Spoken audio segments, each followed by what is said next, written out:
నేను కర్రీగా ఉన్నాను, నేను పొట్టిగా ఉన్నాను, నా ముఖం మొత్తం పింపుల్స్ ఉన్నాయి, నేను బక్కోన్ని, అందుకనే నన్ను ఎవరు చూడట్లేదు, ఏ గుంట నన్ను పట్టించుకోవట్లేదు, ఏ ఫ్రెండ్స్ గ్యాంగు నన్ను యాడ్ చేసుకోవట్లేదు, వాళ్ళలోకి నాకు ఎవరు ఇంపార్టెన్స్ ఇవ్వట్లేదు, అందుకే నేను స్ట్రెస్ ఫీల్ అవుతున్నాను, అందుకే నేను డిప్రెస్డ్గా ఉన్నాను, అందుకే నాకు టెన్షన్లు ఎక్కువైపోతున్నాయని నువ్వు ఫీల్ అయితే ఇవన్నిటిని తీసి పక్కన దింగు. ముందు నీ బుర్రలోంచి ఇవన్నీ అరేంజ్ చెయ్యి. నీ దగ్గర లేనిది డబ్బు. నీ నెత్తి మీద బోల్డ్ రెస్పాన్సిబిలిటీలు ఉన్నాయి, వాటిని సాల్వ్ చేయడానికి నీ దగ్గర లేనిది డబ్బు. ఎవ్వరు నీకు ఇంపార్టెన్స్ ఇవ్వట్లేదంటే నీ దగ్గర లేనిది డబ్బు. క్లారిటీగా ఆలోచిస్తే నీ ప్రాబ్లమ్స్ అన్నిటికీ సొల్యూషన్ కూడా డబ్బు. డబ్బు తప్ప ఇంకొకటి ఏమీ కారణం కాదు నీ డిప్రెషన్లకి, నీ స్ట్రెస్లకి. చల్, ఒక ప్యాక్ సిగరెట్లు కాల్చేసి దాన్ని అచీవ్మెంట్ అనుకుంటారేంట్రా మీరు? ఒక ఫుల్ బాటిల్ ని మొత్తం ఆగకుండా రాళ్ళు కొట్టేసి దాన్ని అచీవ్మెంట్ అంటున్నారేంట్రా? వీటిని ఫ్లెక్స్ చేస్తున్నారేంట్రా? నాకు అర్థం కాదు. మనకు ఉండేదే పావు కేజీ గుండె, ఒక కేజీన్నర లివర్. ఆ పావు కేజీ గుండెలో సగం గుండెని చెడదొబ్బుకొని ఆ కేజీన్నర లివర్ లో అర కేజీ లివర్ ని చెడగొట్టుకొని దాన్ని ఫ్లెక్స్ చేస్తున్నారేంటి బ్రో మీరు? బాయ్ రే, బాయ్తో మామూలుగా ఉండదు రే, పెట్టి సిగరెట్లు కాల్చేస్తాడు, ఫుల్ మొత్తం రాలేపెత్తాడు. మొన్న అలాగే ఆడెవడో రాళ్ళు కొట్టేస్తానని చెప్పి చచ్చాడు, చూసారు కదా? అయినా మందు తాగి సిగరెట్లు కాల్చి గాంజా కొట్టిన వాళ్ళు ఉన్నారు చూడు.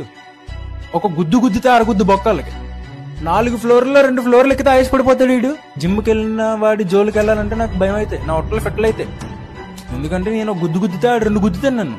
అచీవ్మెంట్స్ అంటే ఏంటంటే, నువ్వు 4th 5th క్లాస్ లో ఉన్నప్పుడే హౌ టు గెట్ 6 ప్యాక్స్ అని యూట్యూబ్ లో గానీ గూగుల్లో గానీ సెర్చ్ చేసావంటే ఫిక్స్ అయిపో, నువ్వు ఆల్రెడీ రైట్ ట్రాక్ లో ఉన్నావు. ఎప్పుడైతే మీ అమ్మా నాన్నలకు తెలియకుండా నీ రూమ్ లో నువ్వు పుషప్స్ కొట్టున్నావో దొంగచాటుగా, మీ మమ్మీ డాడీ చూడకుండా, మళ్ళీ వాళ్ళు ఎక్కడ చెన్నైజ్ లో జిమ్ చేస్తే తిడతారేమో అని వాళ్ళ దగ్గర దాక్కుని నువ్వు ఎప్పుడైతే పుషప్స్ కొట్టడం స్టార్ట్ చేసావో నీ విన్ మొదలైపోయింది. నువ్వు ఫస్ట్ మెట్ ఎక్కేసావు. 100 పుషప్స్ కొట్టు, అచీవ్మెంట్. 100 పులప్స్ కొట్టు, అచీవ్మెంట్. నీ బాడీ వెయిట్ కి తగినంత బెంచ్ ప్రెస్ కొట్టు, అచీవ్మెంట్. ఒక కుర్రోడిగా, ఒక మగాడిగా మాస్కులారిటీని చూపించుకోవడం అచీవ్మెంట్. ఇదేంట్రా, నా గుండెకాయని నా లెవర్ని నేనే చెడదనుకుంటూ మళ్ళీ దాని గురించి నా పక్కన నాకు హైప్ ఇవ్వడం ఏంట్రా? ఆలోచించండి.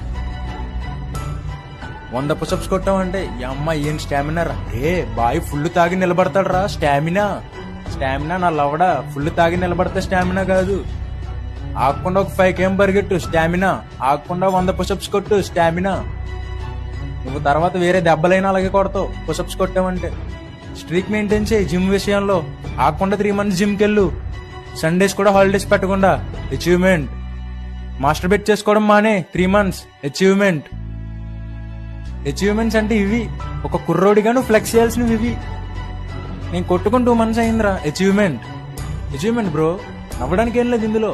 అంతేగాని సిగరెట్లు కాలుతాను, మందు తాగుతాను, గాంజా కొడతాను, ఇవి అచీవ్మెంట్స్ కాదురా రే. సిగ్గుచేటు. పక్కనోడికి చెప్పుకోకూడదు, చీప్ అయిపోతావు. అసలు ఆ పనులే చేయకూడదు, చీప్ అయిపోతావు.